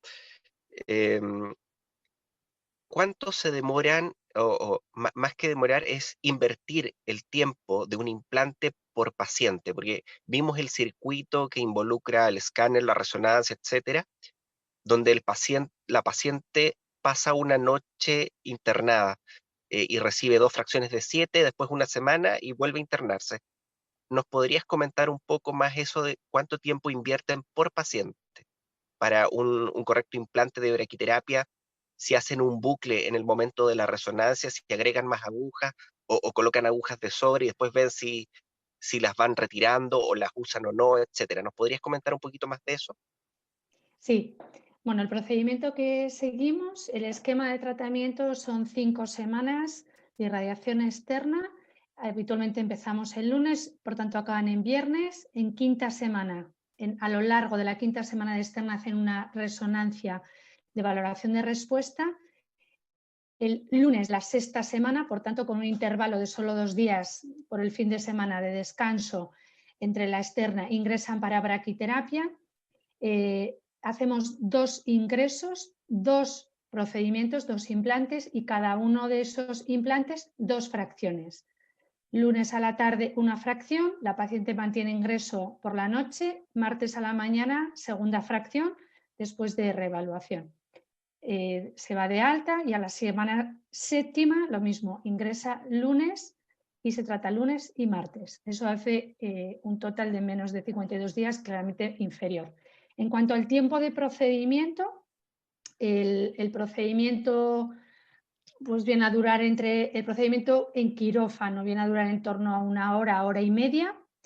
El problema es que tenemos un gap hasta la hora que nos ceden la resonancia, que por tanto no contaría el tiempo de procedimiento, pero de tiempo de inicio de resonancia, planificación y administración de tratamiento solemos tener unas 3 horas.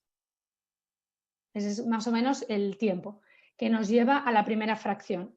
Desde que hemos implementado el escáner para evaluación de segunda fracción, es decir, al día siguiente, pues lo que hacemos es que primero hacemos un escáner, los físicos hacen una fusión de ese escáner de segundo día con la planificación de día 1, vemos si hay variación en los órganos de riesgo respecto al aplicador. Si no lo hay, se trata con el mismo plan. Si lo hay, se recontornea, se ajusta el plan, fundamentalmente porque hay sobreexposición de algún órgano de riesgo, y se trata. Y esto nos viene a durar pues, en torno, no sé, 45 minutos, 60 si tenemos que recontornear. Perfecto. Otra consulta, esta es para Nayara. ¿Ustedes utilizan lo que es el cálculo de heterogeneidades de dosis en su planificador o es solo agua todo? Actualmente utilizamos solo el cálculo del TG43, que sería todo en agua. Por un lado, tenemos un inconveniente, un gran inconveniente, que los algoritmos de cálculos basados en el TG186 tardan bastante. Cuando digo bastante, bueno, pues es que el cálculo que se hace con el TG43 es inmediato, tarda segundos que no llegan ni a 5 segundos, y con el TG186 pues puede llegar a un cálculo habitual, fácil, sencillo, puede llegar a durar incluso 10 minutos. Aparte de esto, bueno, que no es un inconveniente, que tampoco me parece que 10 minutos sea algo excesivo, pero bueno, en nuestro caso tenemos un problema con nuestro planificador, no está bien integrada la tarjeta gráfica que debe realizar el cálculo, por lo tanto, para calcular una posición se tira 4 horas, entonces no la utilizamos. Pero aparte, la razón principal por lo que no lo utilizamos es porque actualmente las recomendaciones siguen siendo que el cálculo se realice con el TG43, considerando que todo el medio es agua, y si se desea, dentro de ese reporting de investigación, incluir ese cálculo con el TG186 y con esas heterogeneidades para ir reportando datos. Pero actualmente las recomendaciones de prescripción siguen estando basadas en el TG43. ¿Y la fusión que hacen del CT con resonancia, la están trabajando con Oncentra? Sí, trabajamos con Oncentra, aunque bueno, pues la verdad es que es bastante dificultoso. Esto lo hemos pedido varias veces a Electa a ver si podría solucionar este tema, porque bueno, pues es bastante engorroso de manejar. La manera más sencilla que hemos encontrado nosotros de hacer la fusión es hacerla a través de puntos con 3 o 4 puntos de paciente. Y bueno, es destacable y es importante tener en cuenta que estas fusiones deben hacerse siempre al aplicador, ¿vale? Nunca a las estructuras óseas, que serían más sencillas. Se deben hacer siempre basándose y fijándose en el aplicador. Perfecto. Apolo, le voy a dar la palabra al doctor José Fernández, que puede habilitar su micrófono, que quiere hacer una pregunta en vivo.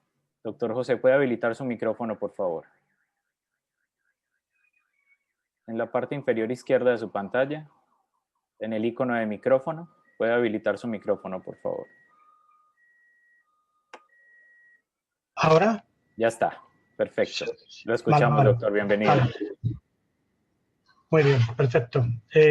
Yo quería hacer una pregunta tanto a Elena como a Nayara. Desde luego también felicitarlos por las presentaciones, me han parecido muy buenas y muy interesantes.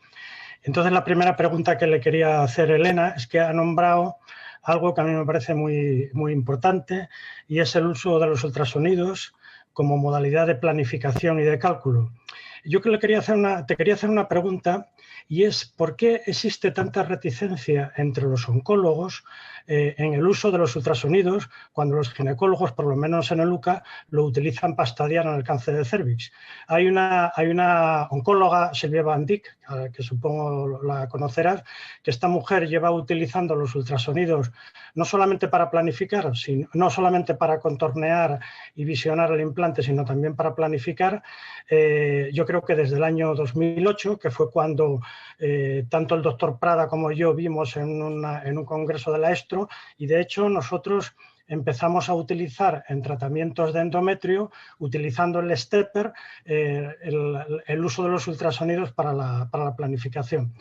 Entonces, yo me gustaría saber cuál es ¿por qué existe esa reticencia, aunque no exista una modalidad, no está recomendado por la ESTRO o diferentes organizaciones, pero el hecho es que los ginecólogos lo utilizan para estadiar, luego si ven los ginecólogos, supongo que también podréis ver vosotros, ¿no? Pues como tú tengo el mismo interés en utilizar los ultrasonidos. Es una herramienta barata, móvil y que nos podemos llevar a quirófano. Por tanto, así ha sido. Llevamos años trabajando con los ultrasonidos en Cervis. Hicimos un trabajo que ya comunicamos en la ESTRO de 2017, en el que comparábamos la imagen de ultrasonidos endorrectal con las imágenes de resonancia. Y bueno, pues con mucho entusiasmo, ¿no? Pero nos encontramos con dificultades. ¿Cuáles son las dificultades? Uno, que la sonda endorrectal que utilizamos es la sonda de próstata y tiene una longitud realmente corta para alcanzar a la profundidad del cervix, y eso era una limitación que nos daba errores de correspondencia del eje Z, del longitudinal. Y segunda limitación encontramos fundamentalmente en los tumores que tienen invasión parametrial. En los tumores con buena respuesta, en los que prácticamente es el cervix, el CTV de alto riesgo, sin casi invasión parametrial, teníamos una buena correlación, excepto en el eje X, en el eje Y, incluso en el volumen cuando ajustábamos por el eje Z. Pero cuando teníamos extensión parametrial, esa imagen ya era con bastante poca correspondencia. Esa fue nuestra experiencia. Lo comentamos en una de las reuniones de Embrace, lo comentamos también con el grupo de Viena, con Tomás, y a ellos les había pasado igual, no tenían una buena correlación, sobre todo cuando había infiltración parametrial, en esos casos, insisto. Pero sí, a mí me parece que es una herramienta que tenemos que utilizar. Eso en cuanto al contorneo. En cuanto a la reconstrucción, que igual Nayara quiere comentar ahora también, teníamos dificultades para reconstruir el aplicador. Ahora que tenemos más disponible la librería de aplicadores, probablemente será más fácil, pero aún así tiene también incertidumbres la reconstrucción de aplicadores. Yo creo que tenemos que trabajar más en la técnica de ecografía. Empezamos a querer trabajar con los ginecólogos y la ecografía 3D que ellos utilizan. Pues empezamos un proyecto muy bonito este año y nos vino la COVID.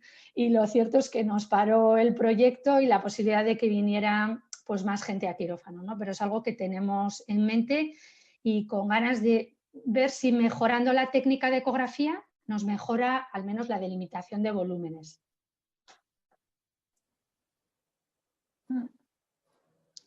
Bueno, brevemente sobre... ¿Sí? Ah, vale, ahora. Sí, no. Yo a ti te quería en realidad hacer también una pregunta y un comentario. La pregunta es si habéis utilizado con la resonancia la posibilidad del TAC sintético para evitar la fusión, para evitar el TAC posterior, y si lo habéis usado, ¿qué problemas os dio? El TAC sintético, la verdad es que no sé lo que es. Yo tampoco sé a qué te refieres, José, con el TAC sintético. El TAC sintético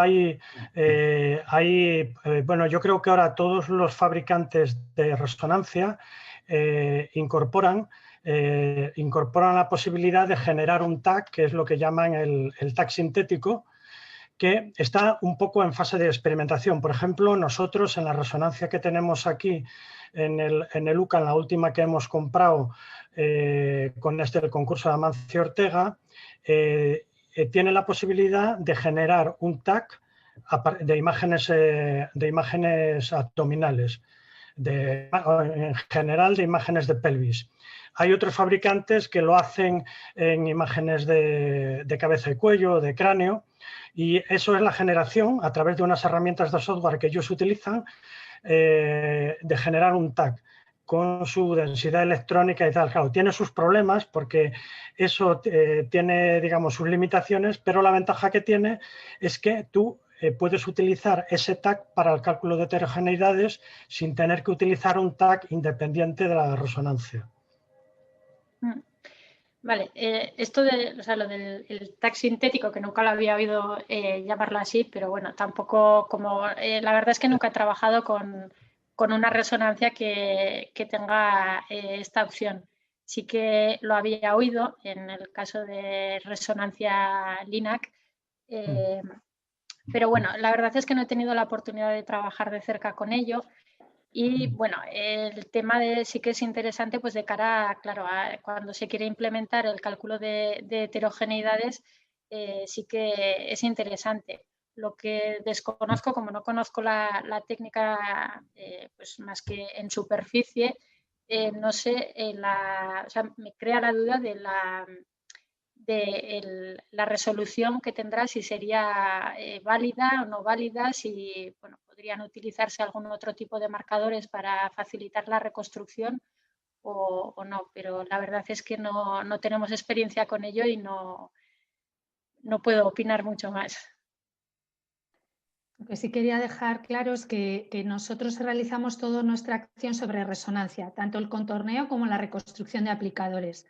La utilización del TAC nos permite ver la profundidad de las agujas, prácticamente es para lo que nos sirve de apoyo, pero nada más. El resto, tanto de contorneo como de planificación y de decisión de dosis, es sobre imagen de resonancia.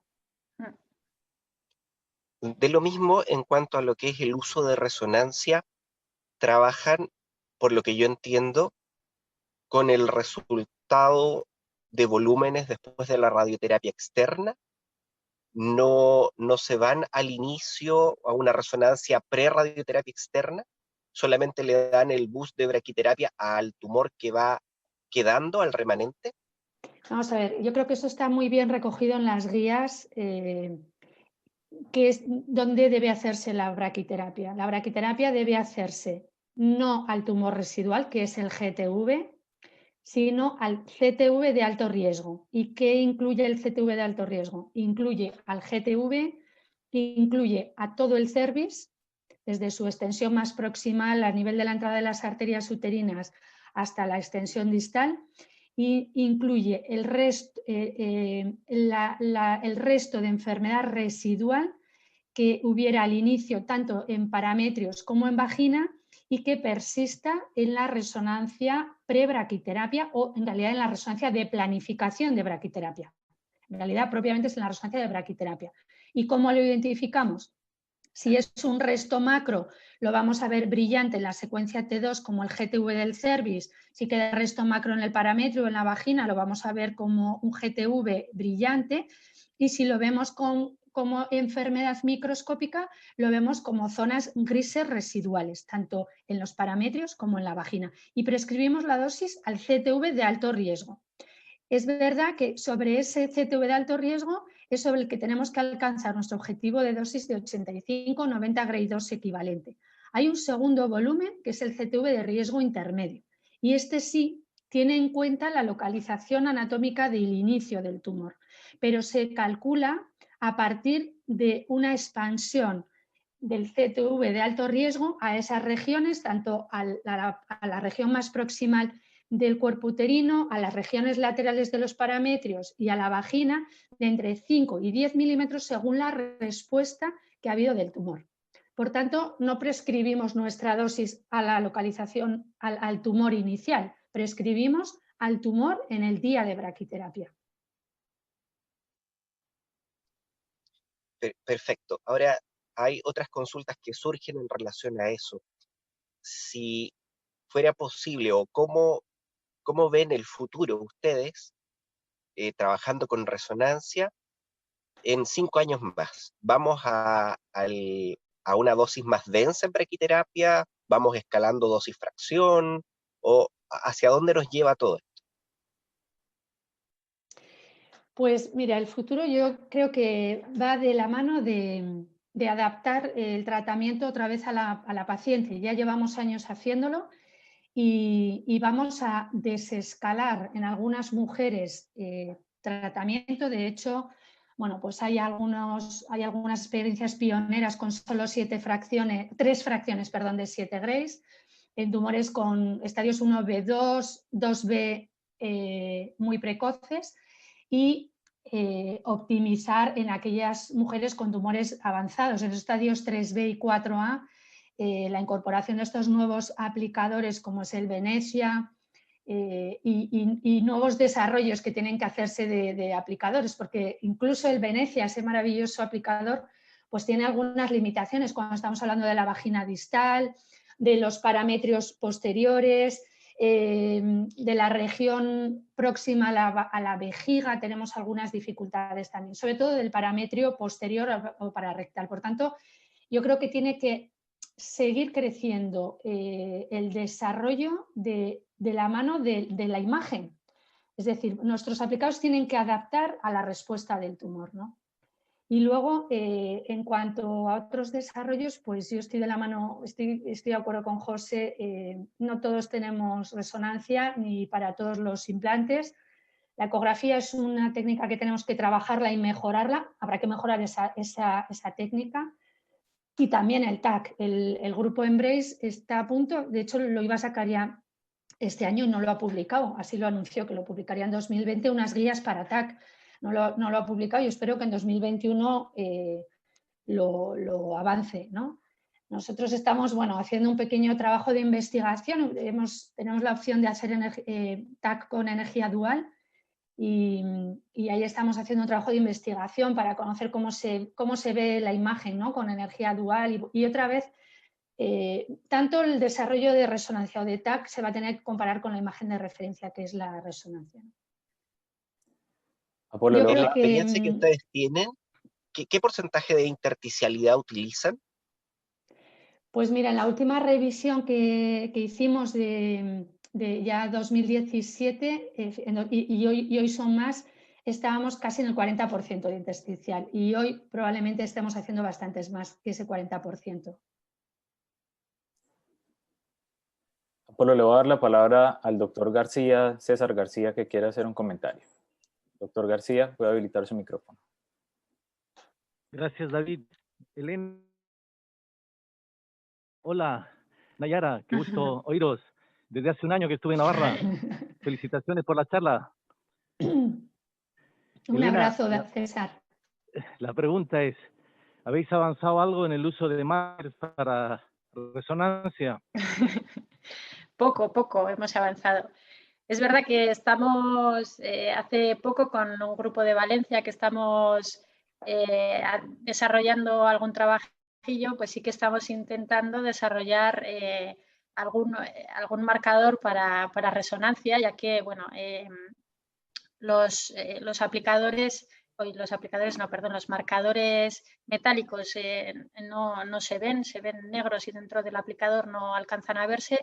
Por tanto, han de rellenarse con algún líquido. Esto no es sencillo y además, bueno, pues son difíciles de ver. Entonces, bueno, pues teníamos ahí un proyecto que la verdad es que, bueno, esto pinta bien, pero bueno, la verdad es que sigue habiendo o estando la limitación del espesor de corte, ¿no? Que es cuando yo he tenido la oportunidad de ver algunas resonancias en adquisición en 3D, o sea, directamente se adquiere en 3 dimensiones y con un espesor de corte o de voxel directamente de en torno a 1 milímetro o menor, y es una maravilla cómo se alcanzan a ver los aplicadores incluso en la secuencia T2. Entonces, bueno, además de los marcadores, pues bueno, el tema de la imagen ahí con los radiólogos, con el equipo, pues es importante trabajar eso también.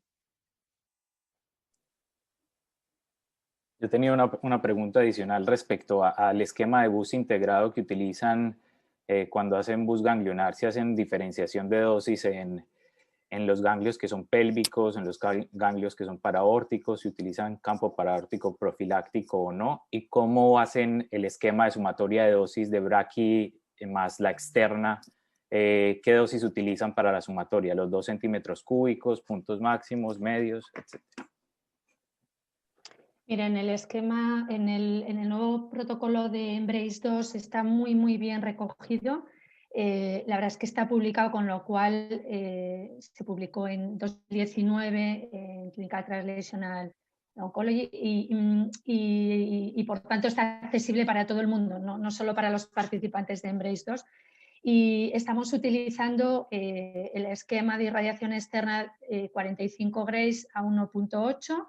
Los volúmenes de irradiación ganglionar dependen de criterios de riesgo. Hay 3 niveles de radiación ganglionar a un volumen de pelvis menor, groseramente, ¿no? Pelvis menor, pelvis estándar, que incluye hasta la ilíaca común y paraórticos, en función del número de ganglios detectados en PET o bien en linfadenectomía de estadificación.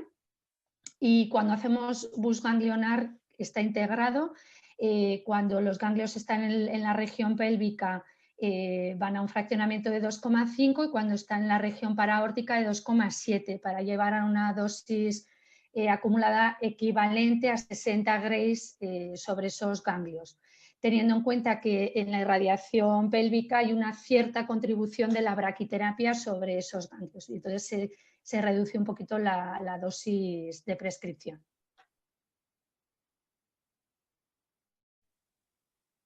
Bueno, agradecemos esta jornada maravillosa que nos han brindado. Sabemos que en estos momentos en España ya es bastante tarde. Queremos, como Rayos contra Cáncer, darles los más cordiales agradecimientos. Creo no haberme equivocado, lo iba a decir al principio, pero el micrófono me jugó una mala pasada.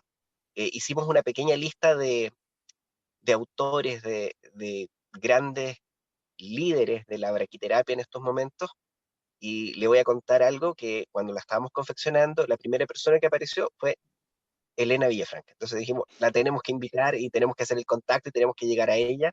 Y bueno, hoy día aquí estamos y queremos solamente agradecer la disposición, el tiempo, al radiofísico que está hoy día que nos acompaña, y por supuesto también invitarlos a participar el día de mañana en futuras iniciativas que podamos compartir de esta forma, porque nos invitan a unir fuerzas entre todos los que nos gusta mucho la braquiterapia. Sinceramente, mis agradecimientos a todo el equipo de ustedes y al tiempo que dispusieron para que se desarrollara este evento. Muchas gracias. Gracias de verdad a todos vosotros por esta invitación. Es un placer estar entre amigos y enamorados de la braquiterapia, que es lo que somos todos. Y ojalá nos sigamos juntando muchas veces porque tenemos mucho que aprender unos de otros. Muchas gracias. Yo también quisiera agradecerles nuevamente por toda la disposición y a Braqui Academy por todo el soporte que nos ha brindado en todo este proceso. Realmente las charlas fantásticas y esperamos poder contar con ustedes en futuras iniciativas, como ya veníamos hablando en la antesala a esta sesión. Y también invitarlos a la próxima sesión, que será nuestra sesión de cierre de esta serie de 17 sesiones que completaremos la próxima semana, donde el doctor Luis Pinillos nos hablará de la historia de la radioterapia en Latinoamérica, y sean todos bienvenidos. Estaremos enviando el link de acceso en los próximos días, y nuevamente muchas gracias a todos por haberse conectado con nosotros. Un abrazo y esperamos verlos pronto. Cuídense mucho.